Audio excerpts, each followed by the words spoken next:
Bismillahirrahmanirrahim. Alhamdulillahirabbil alamin. Salatu wassalamu ala Rasulillah ma ba'd.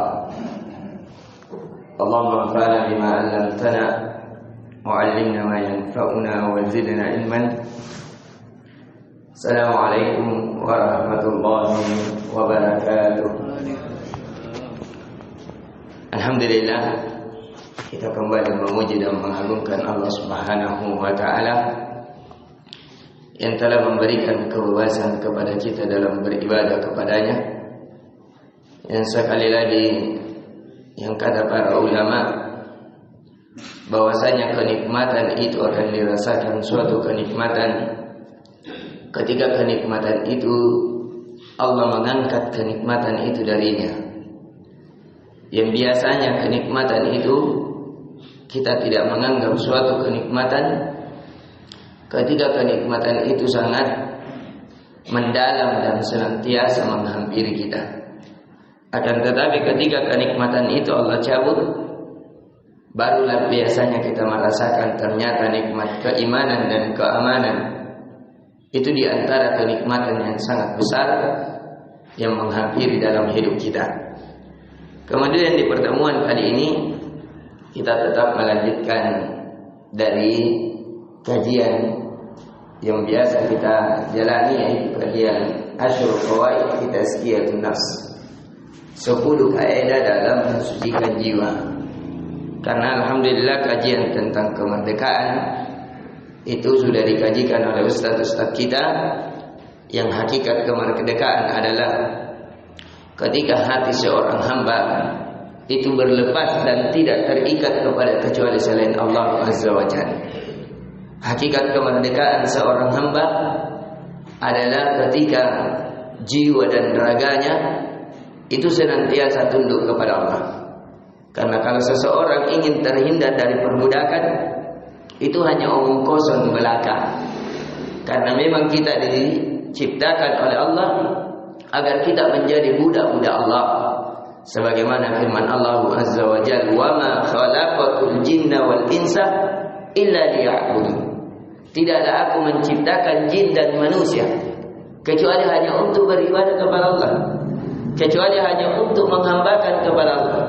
Jadi kalau seseorang ingin merdeka, artinya ingin bebas, sebagaimana yang dipahami orang-orang barat, maka di dalam Islam itu tidak ada. Karena seseorang akan senantiasa ikatannya menjadi budak-budak Allah, menjadi hamba-hamba Allah. Itu hanya ikatan seorang muslim, bukan memperbudak dirinya dengan selainnya.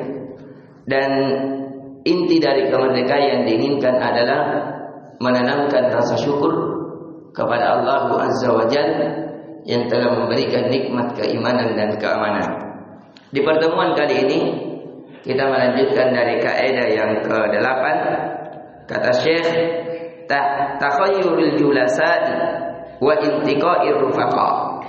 Kata Syekh, dari kaidah yang ke-8 yang mensucikan jiwa seorang hamba adalah hendaknya seseorang pandai memilih teman duduk dan memiliki teman-teman yang memiliki hati yang lembut.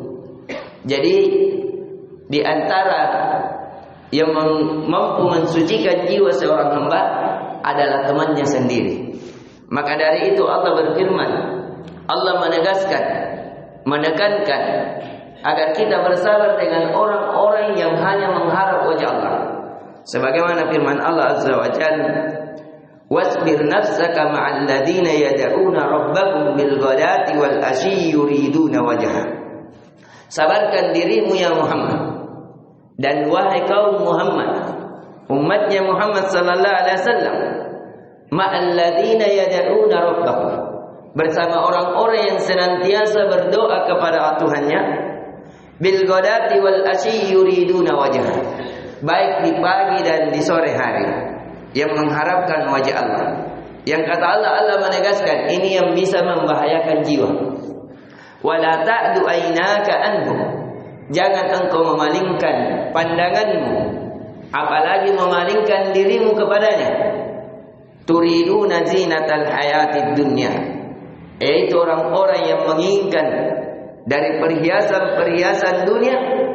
Wala tuti' man aqbalna qalbahu, jangan engkau mengikuti orang-orang yang siapa kami palingkan hatinya, an dzikrina wattaba'a hawahu wa kana amruhu furta, dari mengingat kami dan mereka hanya mengikuti hawa nafsunya, dan sesungguhnya urusan mereka itu kami sempitkan.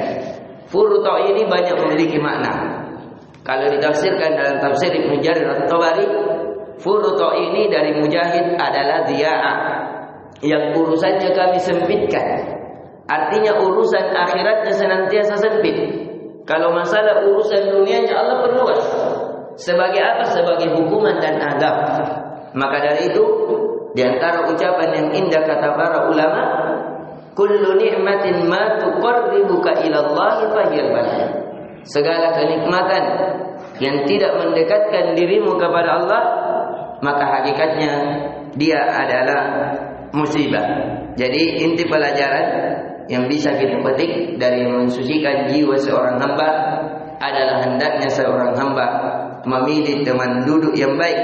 Karena teman duduk, kata Nabi sallallahu alaihi wasallam, ar-rajulu ala dini khalilih falyansur ahadukum man yukhalil. Seseorang itu tergantung dari agama saudaranya, kekasihnya. Maka hendaknya seseorang memperhatikan kepada siapa dia memiliki teman kekasih.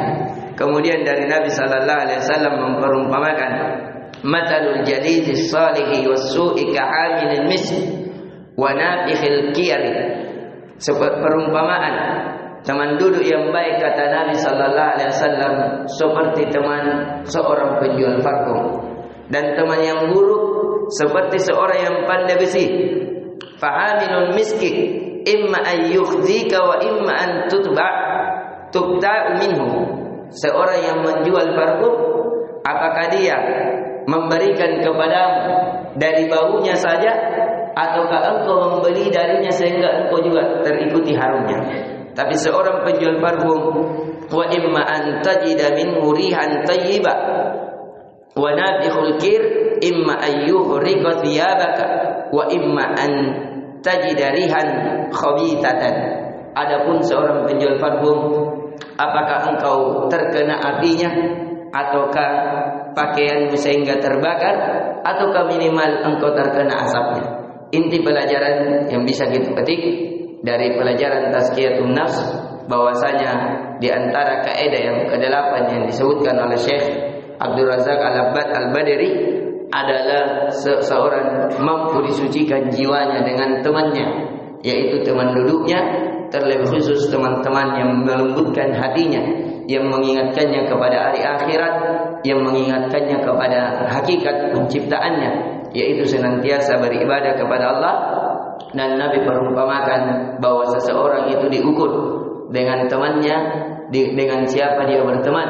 Dan Nabi perumpamakan bahwasanya teman itu bagaikan seorang penjual parfum dan seorang yang pandai besi, yang bisa memberikan pengaruh kepadanya dengan secepat mungkin, entah dengan baunya ataukah dengan langsung aromanya. Ini yang bisa kita berikan.